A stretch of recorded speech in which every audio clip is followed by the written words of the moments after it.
আয়কর বা income tax এটি সরকারের প্রাপ্য রাষ্ট্রীয় অধিকার এবং নাগরিকের দায়িত্ব হচ্ছে তা পরিশোধ করা। সরকারের দায়িত্ব হলো দেশের জনগণের সেবা এবং নিরাপত্তা নিশ্চিত করা। আর জনগণের জন্য আবশ্যক হলো সরকারের প্রাপ্য যথাযথ পৌঁছে দেওয়া।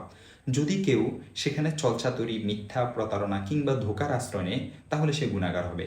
হযরত আবু হুরায়রা রাদিয়াল্লাহু তাআলা আনহু থেকে বর্ণিত, রাসূলুল্লাহ সাল্লাল্লাহু আলাইহি ওয়াসাল্লাম বলেছেন, মান গশ্বানা ফালাইসা মিন্না, যে আমাদের সাথে ধোঁকাবাজি করে সে আমার অন্তর্ভুক্ত নয়, আমার উম্মতের অন্তর্ভুক্ত নয়। সহিহ মুসলিম হাদিস নং 294 এবং সহিহ ইবনে হিব্বান হাদিস নং 5559, সুনানে ইবনে মাজা হাদিস নং 2225, সুনানে দারিমি হাদিস নং 2541, মুসনাদে আহমদ হাদিস নং 15833, মুসনাদে বাজ্জার হাদিস নং 3797, মুসান্নেফে ইবনে আবি শাইবা হাদিস নং 721।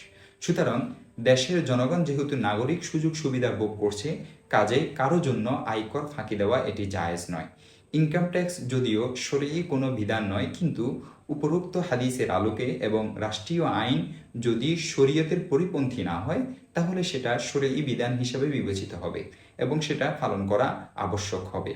বিশ্ববিখ্যাত ইসলামী অর্থনীতিবিদ শেখুল ইসলাম আল্লামা তকি উসমানী হাফিজাহুল্লাহ তিনি ওনার বুহুস ফি কদায়া ফিকহিয়া মুআসারায় উল্লেখ করেছেন, বর্তমান প্রেক্ষাপটে এই প্রশ্ন এজন্য উত্থাপিত হয় যে রাষ্ট্র কিংবা সরকার জনগণের কাছ থেকে যেই পরিমাণে আয়কর উসুল করে সে হিসাবে সরকার জনগণকে সে পরিমাণের সুযোগ সুবিধা প্রদান করে না, বরং অনেকাংশেই তারা জনগণের কষ্ট অর্জিত অর্থে নিজেরা আবাসে বা প্রবাসে বিলাসী জীবনে মত্ত থাকে।